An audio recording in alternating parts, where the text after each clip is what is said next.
the babysitter. Miriam was excited. Her mother had just had a baby, and Miriam wanted to tell everybody. But she knew that if the baby boy was to live, it must remain a secret. And here's the reason why. Her family was living in Egypt. Her great-great-great-grandfather, Jacob, had moved there more than 300 years before, when Joseph had become the prime minister of Egypt. Now, Jacob's family, who were called the children of Israel, had become a large nation. The Egyptians had made them all slaves. This meant that Amram, Miriam's father, had to work hard, but was paid no money. When the workers complained, the Egyptians whipped them. Pharaoh was afraid that the children of Israel were becoming too many. That's why he had given a terrible order. Here's what it was. Any new baby boys born to an Israelite family must be thrown into the river and drowned. Of course, Miriam's mother, Jochebed, didn't want her little son to die. "You mustn't tell anyone about our baby," she had told Miriam and her brother Aaron. When a stranger came to visit, Jochebed would hide her little son. After 3 months, she couldn't hide him any longer, at least not in the house. She did a strange thing. She built a little ark made of bulrushes and placed her baby in it. Then she took it to the river and let it float. Miriam became the babysitter. She watched to see where the little basket would go. Suddenly, she saw someone coming. It was Pharaoh's daughter and her maids. They were coming to the river to bathe. When the princess got to the riverbank, she saw the strange little basket floating. "Get it for me," she ordered. All Miriam could do was pray and watch. When the Egyptian girls opened the ark, the baby began to cry. Pharaoh's daughter's heart was touched. She felt sorry for the little baby, knowing that it was one of the babies ordered to be drowned. Miriam became very brave. "Would you like for me to get you a nurse for the baby?" she asked the princess. "Yes," came the reply. Miriam ran to get her mother. "Pharaoh's daughter wants you. She has our baby," she blurted. The princess spoke to Jochebed. "This will be my son. I will call him Moses. But now I want you to take him and care for him. Of course, I will pay you for it. When he is older, he will come and live with me." Miriam and Jochebed were so happy. They must tell Amram and Aaron that God had protected their baby. Miriam was glad she had been brave enough to talk to the princess. Someday, when Moses would become a man, he would lead the children of Israel out of slavery and back to the promised land. And you know something? No matter how small you may be right now, you're not too small for God to love you and to protect you and to use you in His plan.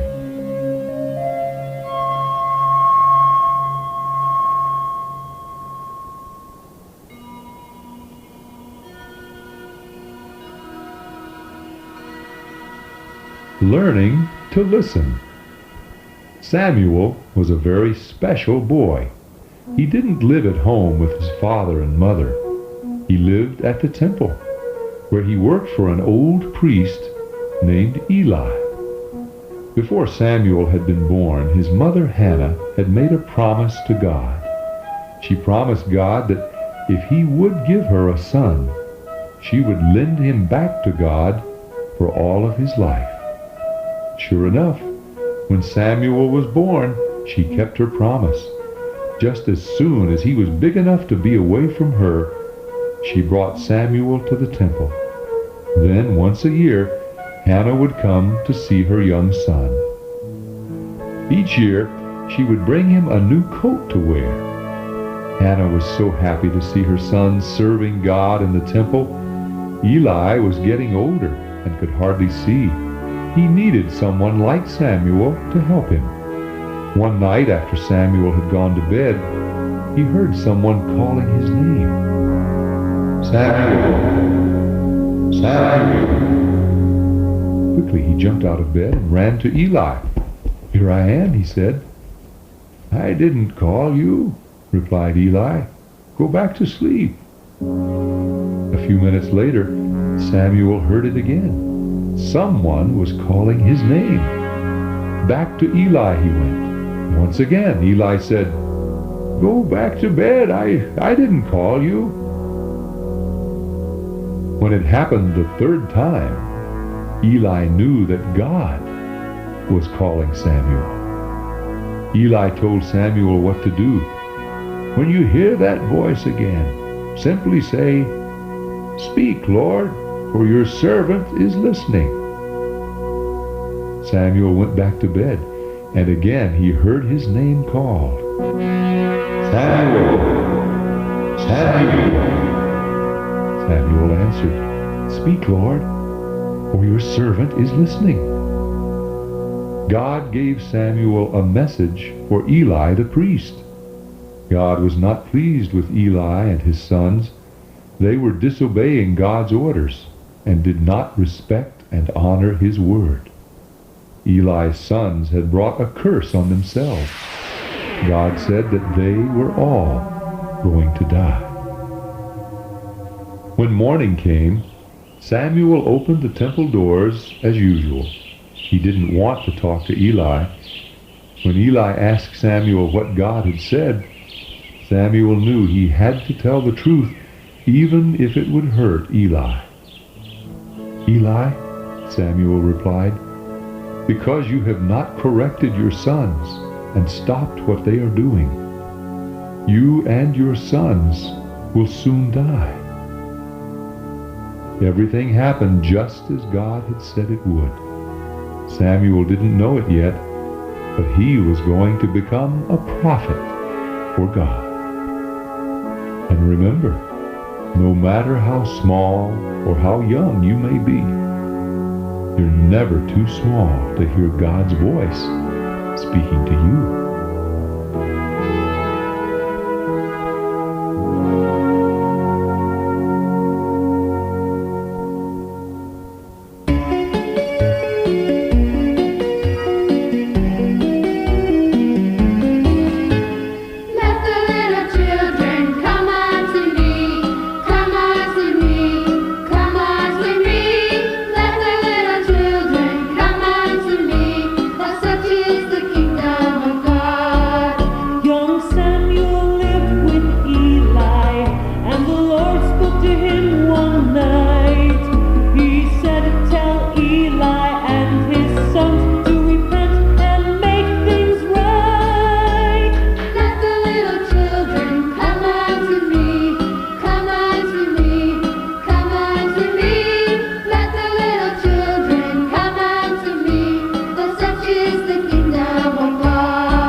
The captive girl who cared. Naaman was a brave captain in the Syrian army. He and his wife had everything they wanted. One day, when Naaman returned from battle, he brought back something special for his wife. It was a little girl. She had been taken as a captive from the land of Israel. The little girl became a servant in Naaman's house. Everything was new to her, and she had to make a lot of changes. There was one thing she did not change. and that was her faith in the living God. Although Naaman was a powerful man and was liked by the king, he had a very big problem he could not solve. He had leprosy. No one had a cure for this terrible disease. The little captive girl loved Naaman's family. She decided to tell them about God. "Mrs. Naaman," she said, "there is a prophet back in Samaria who can cure leprosy. If Naaman goes there, he will be healed." This sounded like good news to Naaman. With the king's permission, he planned the trip to the country of Israel. Naaman didn't know much about God. He thought he would have to pay the prophet to get healed. His chariot was full of gifts. There was silver and gold and lots of fancy clothes. When Naaman arrived in the country of Israel, he went to see the king. He gave the king a letter asking him to cure his leprosy. The king didn't know what to do. Why had Naaman come to him? He certainly couldn't heal him. Finally, Naaman was told to go to the prophet Elisha's house. There, he would be cured. When they arrived, Elisha didn't even go to the door. He simply told his servant to give Naaman a message. "Go dip in the Jordan River 7 times, he said. "Then you will be clean." Naaman was insulted. He was an important man. This prophet hadn't even touched him. He decided to go home. Naaman's servants insisted that he should obey the prophet. Finally, Naaman agreed. They went down to the banks of the Jordan River. Obediently, Naaman stepped into the water. Sure enough, after dipping 7 times, his skin was healed. The leprosy was gone. When Naaman came back to his house, he must have thanked the little captive girl who told them the good news about the living God. And remember, you're never too small to tell your friends and even big people about Jesus and about a God who loves them.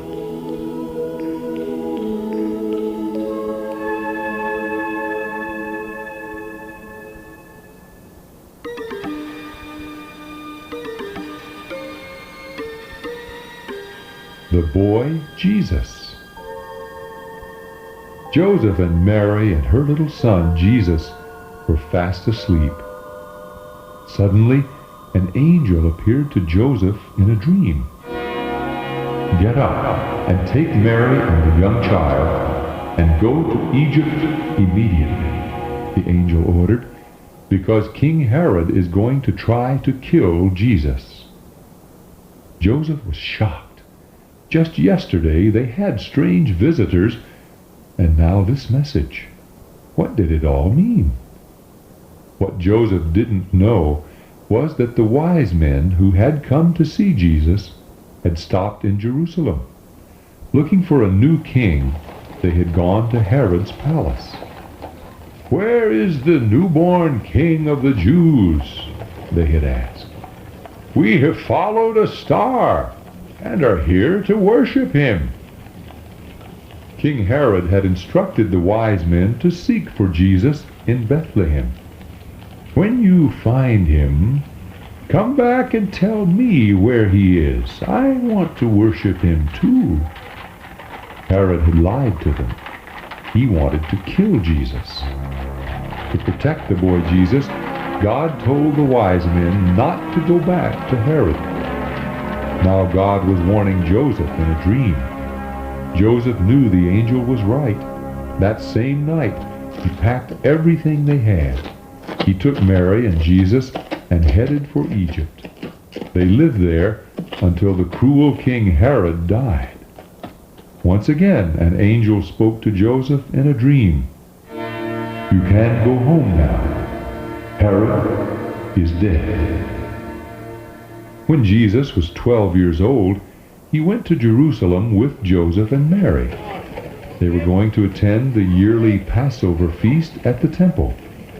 After the celebration was over, they started home to Nazareth, where they lived.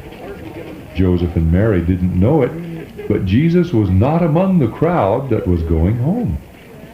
At the end of the first day's traveling, they noticed that Jesus was missing. Going back to Jerusalem, they looked everywhere, but he was nowhere to be found. What could possibly have happened to him, they wondered. Joseph and Mary loved Jesus so much. Would they ever find him? Finally, they went back to the temple. There, sitting with the religious leaders, was Jesus. He was discussing the scriptures with them. They were so amazed at his answers. How does he know so much? They wondered. He is so young. When Mary saw Jesus, she cried out, "Son, why did you do this? We have searched everywhere for you." "Why did you have to look for me?" he asked. "Didn't you know I would be here in my Father's house?" Joseph and Mary didn't understand what he meant. Jesus went back home with them to Nazareth. He grew up as a wise and obedient son. Everybody seemed to like him. And you can take it from your Uncle Pat.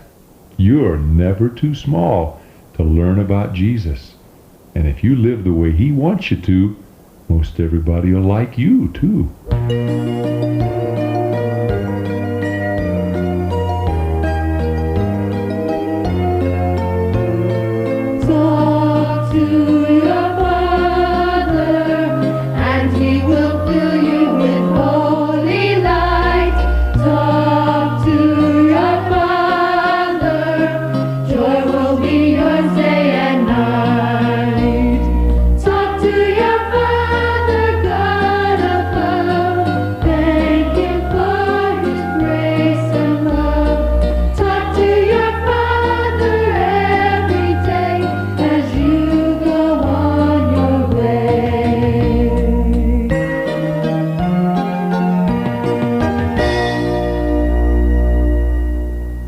Little boy's lunch. Soon it would be evening. Already the sun was beginning to set, and the shadows were getting long. Among the crowds that had followed Jesus into this desert place was a little boy. Hearing Jesus teach had made the time fly. He hadn't even noticed that he was getting hungry. The lunch of bread and fish that he had brought with him was still in his basket. Now that it was time to go home, he could feel his stomach growling. His mouth began to water as he thought of sinking his teeth into the fish. He wasn't the only one who was hungry. Suddenly he heard Jesus speak to his disciples. "Feed the people before they go home," he ordered. The disciples looked at Jesus in surprise. "Jesus," they said, "we don't have enough food here. And if we go to buy food, we don't have enough money to pay for it." "How much food do you have?" Jesus asked. Andrew was standing by the little boy. "Here, you can take this," said the boy. Andrew looked. There were just 5 loaves and 2 small fish. "All we have is 5 loaves and 2 fish," Andrew blurted out. "That's not enough for a big crowd like this." To everyone's surprise, Jesus said, "Count the people. Have them sit down on the grass in groups of 50. It was a colorful sight to see all those moms and dads and boys and girls sitting there. There were more than 100 groups. Jesus took the lunch that the boy had brought. He looked up to heaven and began to pray. "Thank you, God, for this food," he said. "Now I ask you to multiply it to feed this crowd." He took the loaves and fish and broke them. "Feed the people," he told his disciples. They took the loaves and fish and began to pass them out. There was enough for everybody. "Now, pick up the leftovers. Jesus instructed. The disciples each took a basket and began picking up the little pieces of bread and fish. When they had finished cleaning up, they had 12 baskets full of leftover food. The little boy knew that he had seen a miracle. He would never forget the day he gave his lunch to Jesus. And wouldn't each of us like to give something to Jesus, no matter how young or how old or how big or how small we are? I've learned one thing. No matter what you give to Jesus, no matter how small it may seem, if you give it to him because you love him and you want to share, he'll love you and bless you for it.